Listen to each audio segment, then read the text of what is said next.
Okay, so today's live stream is I challenged myself to play a handful of songs that have kind of slipped between the cracks for me. So these are ones that I wrote at some point and have never recorded, certainly never played live, with one exception.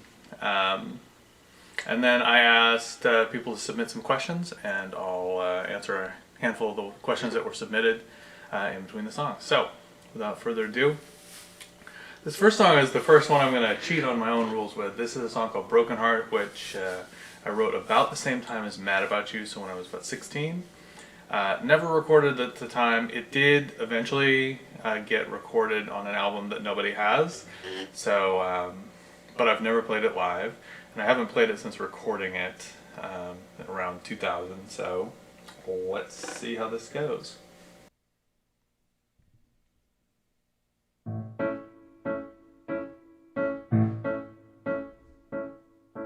I remember lazy days with sunlight in your hair.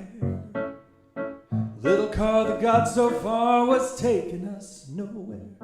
And somewhere in the distance someone shouted to beware. So young, too young, I think we didn't even care. To destroy a broken heart as soon as it's stricken is better than to break a heart and leave it ticking.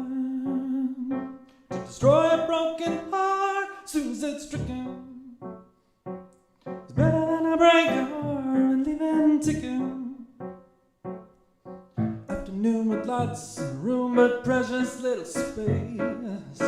In the air, alone the hair has fallen on your face. Well, we could see it coming, but we could not get away. The things that I regret the most were the things I didn't say. To destroy a broken heart as soon as it's stricken it's better than to break a heart and leave it ticking. To destroy a broken heart as soon as it's stricken better than to break a heart and leave it ticking. What am I to do? What am I to do? What am I to do? What am I to do? Conversation dragged with no end in sight. Sometimes to myself on the bright street lights. Twisted double visit, am I being blind? Lizard, were you trying to drop a hint? Cause I sure sound listed. Trying to break my heart, were you trying to make amends? We were doing when you said we could still be friends. Imitation, Dr. Jekyll's new creation. I don't know if that was love, but I miss your inspiration. What am I to do? What am I to do? That's about to keep it up, I say,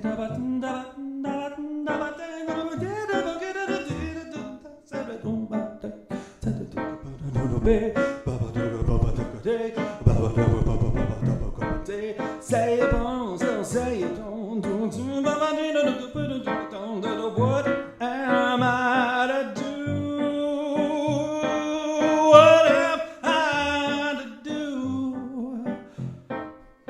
I remember countless times I called you on the phone. 11 rings for every minute you still have not come home. And somewhere in my memory I still was not alone.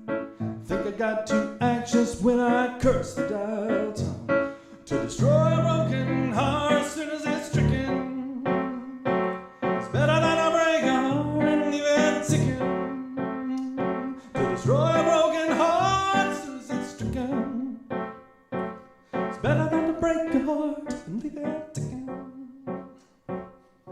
I remember happy times when you and I went out, sitting down to dinner with enthusiastic now. But flowers don't change people, that's not what they're all about.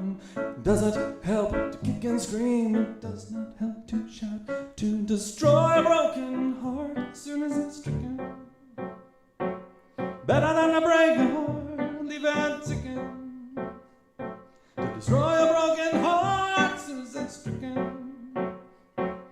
better than to break a heart and leave it ticking.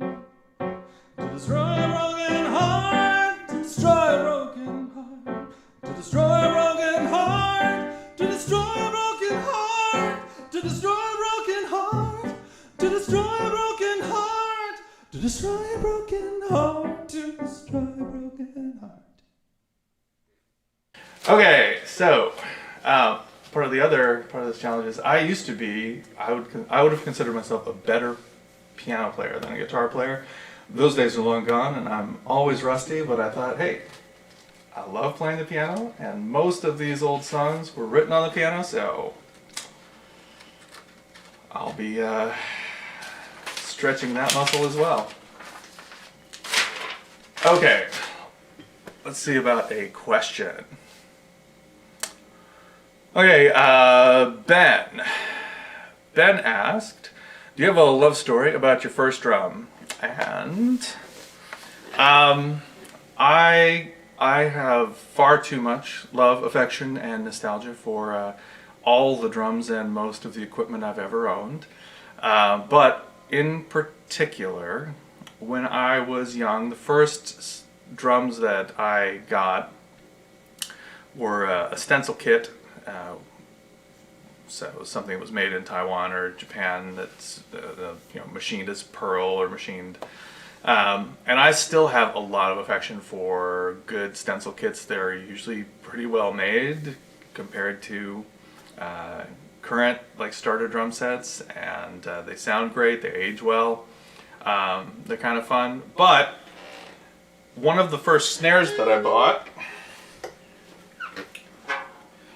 was a Ludwig Acrolite, which I got at a garage sale for whatever, $40 or something, and they were a student snare that was just ubiquitous in the 70s, and so you could get them real cheap. And so when I was a kid, when I was younger, I considered that if something was cheap, that it probably was also not worth much. And so I would just sort of sit that one off in the corner and use it occasionally when I needed a metal snare. But I kind of liked it, and then I later sold it or traded it in when trying to upgrade my kit, and kind of missed it because they're actually really nice drums, and now these days they're a drum that's in some demand and kind of hard to find. They have an aluminum shell, 8 lugs, which is pretty good for tuning. It's an 8-lug version of the 10-lug Superphonic, which is like one of Ringo's 2 snares, and it is one of the most recorded snares in history, just in general. And that aluminum Ludaloy shell is a really nice middle ground between a wood snare and, say, like a steel snare. So it's got some of that crack and presence of a metal snare, but it has some of the warmth and body of a wood snare. So I actually own a couple now. I've gone and found new ones, and the one that I gig with almost all the time is just a black sparkle version of the Acrolite called the Galaxy, which was like an 80s version of this. But yeah, this is a great snare. I love it. It's really super sensitive and easy to tune, easy to get a great sound out of. Has a nice crack and pop to it. Really sensitive on the edges, and I love having the internal mute. You can see right there. So Ben, thanks for that question. I didn't do a great job answering it, but that's my favorite snare, and it's been my favorite snare since I was a kid. And I foolishly left it behind, but I've seen the error of my ways and come back to using the Ludwig Acrolite as my sort of go-to default snare. Alright, so this song is called Nothing. This is a song that I wrote in college. I think there was a writing prompt or something in one of the classes I was taking that used the John Cage quote, which is, "I have nothing to say and I'm saying it," which was a famous quote of his in reference to his famous piece 433, which is all silence and is about hearing about paying attention to the sounds around you rather than focusing on the sound that you're given. I don't want to speak for John Cage, but in any event, that quote appears in this song, but that's the only connection there is to it. I wrote this and then never played it again since college, but I played it a couple days ago, just sort of going through old stuff in the shoebox, and I really like this one, and I hope I can do it justice right now. So this song's called Nothing.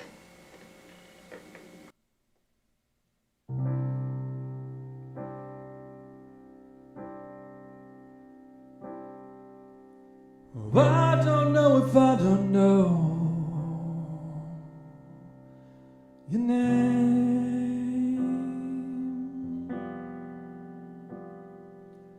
Flowers wilt and sickness will go away. I have nothing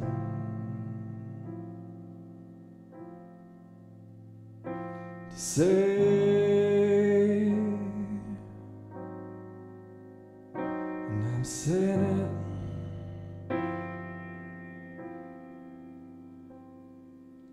I don't know if I can find my way.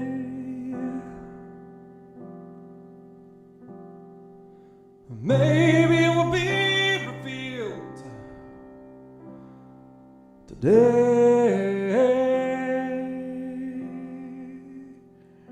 I'm lost if I stay. So I'm leaving.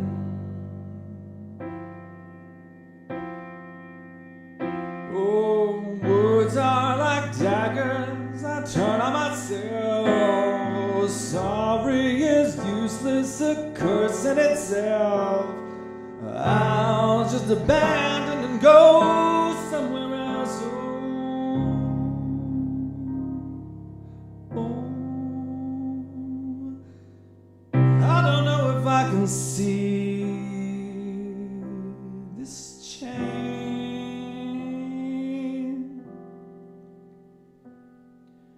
Link by link, I think I fastened and fastened to my fate. I'm fastened to my fate. I have nothing to say,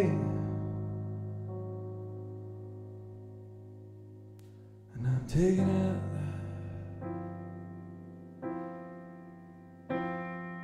Words I'm going to jump.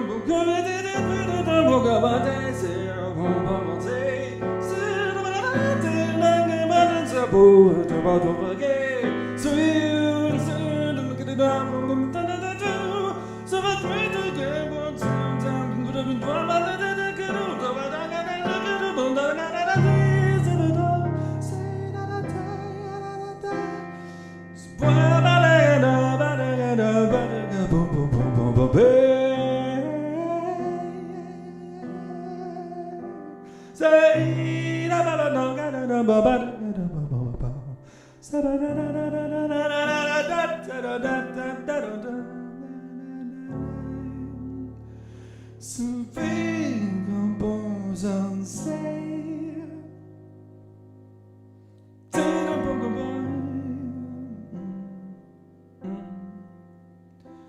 Oh, I don't know if I don't know your name. Flowers wilt and sickness will go away. I have nothing to say, and I'm saying it.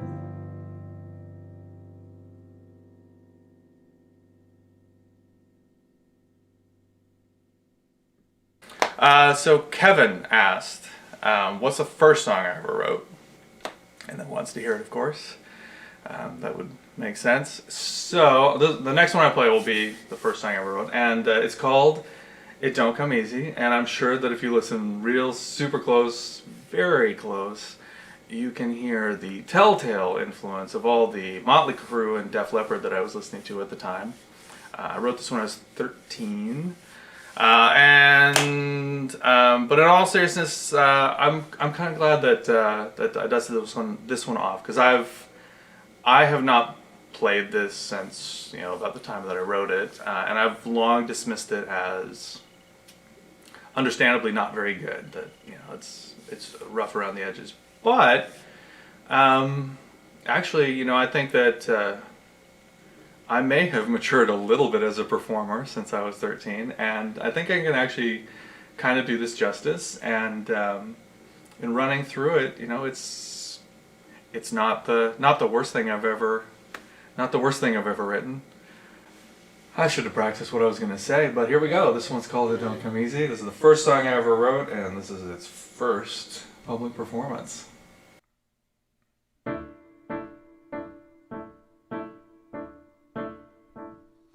don't come easy, love, love, love. And it don't come easy, love, love, love. And it don't come easy, love, love, love.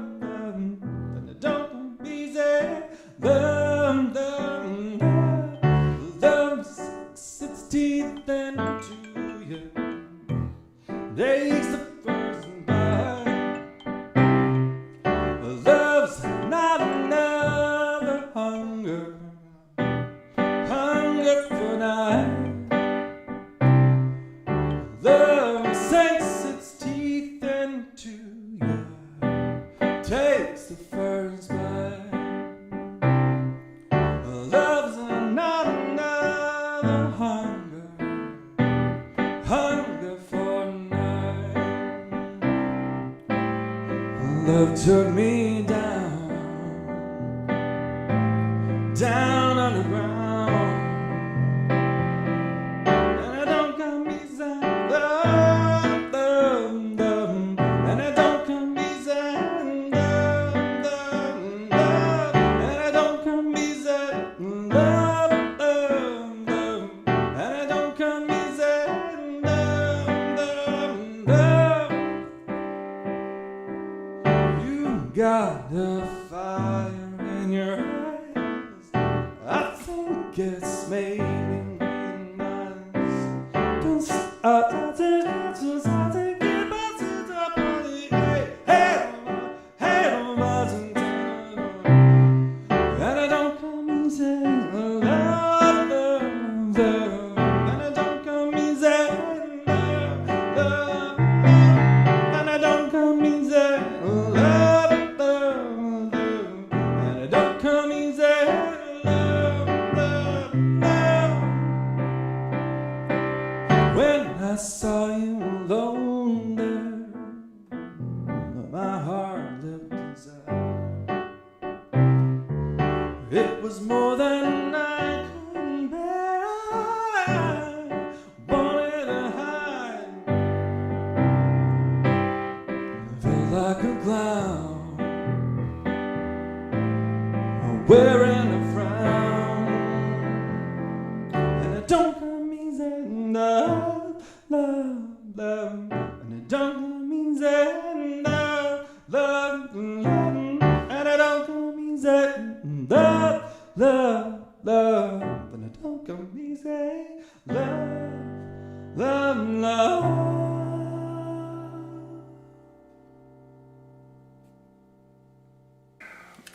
Okay, so Erica asked if I could interview a musician from any time in history, who would it be and why? And so the who is tough, so I'll start with the why, which is I would want to sit down and like have a cup of coffee, pick the brain of somebody who inspires me as kind of a tonal outsider. So somebody whose music is perceived widely as beautiful, but whose approach to harmony, to chord structure, to chord progression is actually kind of slippery, is kind of unconventional. And so there have been a lot of people who have inspired me that way at different points in time, from, say, Charles Ives on the sort of classical side of things, to, say, Thelonious Monk in jazz, and certainly like Peter Farnon, who's the main songwriter in Boom Crash Opera, was someone in high school who really influenced my style. But as far as someone who's doing that right now, who fascinates and intimidates me, I would pick Jacob Collier, who's a sort of British prodigy who is he's a multi-instrumentalist, he's an incredible vocalist, and he's someone who can slip microtonality and really complicated ideas about harmony into the most beautiful spaces. So I would sit down and just listen to whatever he wanted to say. So Steve's question is, so do you have a clearly defined writing process, or do you just take it as the inspiration comes? And I'll put a link in this event later to a video that I actually posted about that exact question. So I think there's a blend between inspiration and craft, and I'm always kind of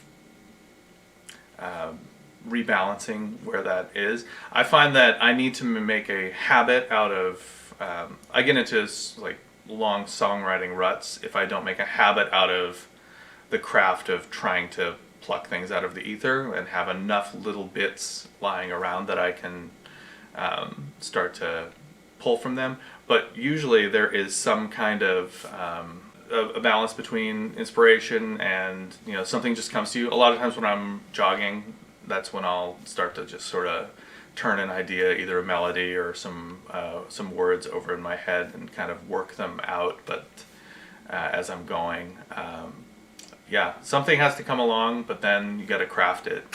Almost never get something that's fully formed just from the get-go, or make anything good just by putting the first thing down that comes to you. Gotta work it out a little bit. Okay, so this is the last one I'm going to do. This song is called Torn to Pieces. This is a Rook era song. This is one that would have been written around the time of Checkmate and just didn't make the cut. I don't think we ever even practiced this. I don't think I ever got around to writing full parts. In fact, I know I didn't get around to writing full parts because when I looked this up in the book, there weren't full parts. This is a little bit, this was a little tricky and a little bit out of character for us, but it's, I kind of like this one, and I think that I'll probably put this on the new Rook Redux album that we're working on. That'll have reissues, re-recordings of old songs that I've been working with Speranza and Freed to some extent to recreate, as well as the members of And Your Mama Warned You About. So I think this one will definitely go on that album, but I haven't been practicing it, and here we go.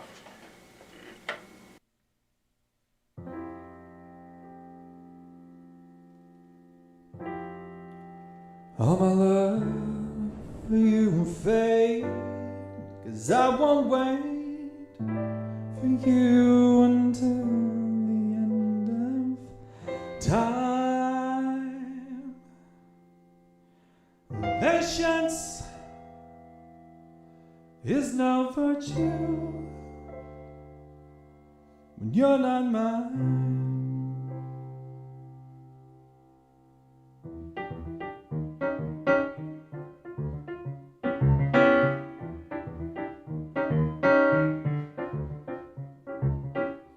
If I made a fool of myself, would you go to someone else?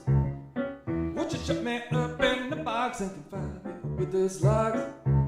I could walk a million miles, but I'd still come back to you.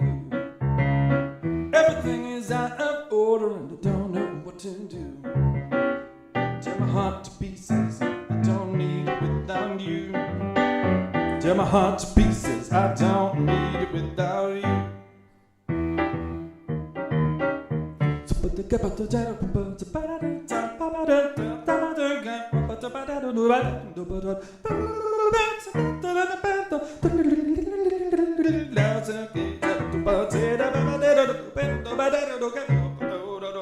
Tear my heart to pieces, pieces, I don't need it without you.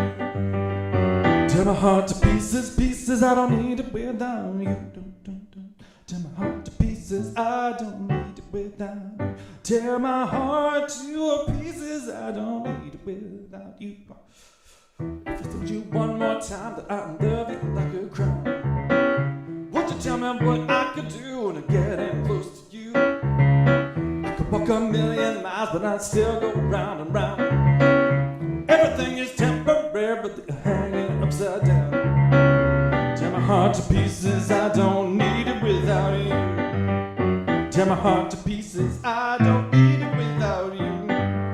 Tear my heart to pieces, pieces, I don't need it without you. Tear my heart to pieces, I don't need it without you. I won't kiss your lips goodnight, 'cause you won't wait for me till the end of time. Resistance here is useless. You can't fight time. You can break my heart tonight, but I won't need it till the very end of time. Take it, I don't need it if you're not mine.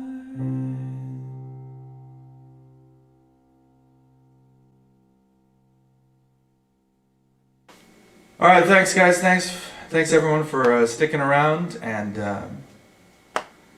take it easy. Hang in there. Be safe, and I'll see you on the flip side. I will post some versions of these with direct sound and edited down a little bit to YouTube, and let you know when they're available. And you can see the Chromie live stream for perpetuity here on the Facebook page. So everybody hang in there. I love you all.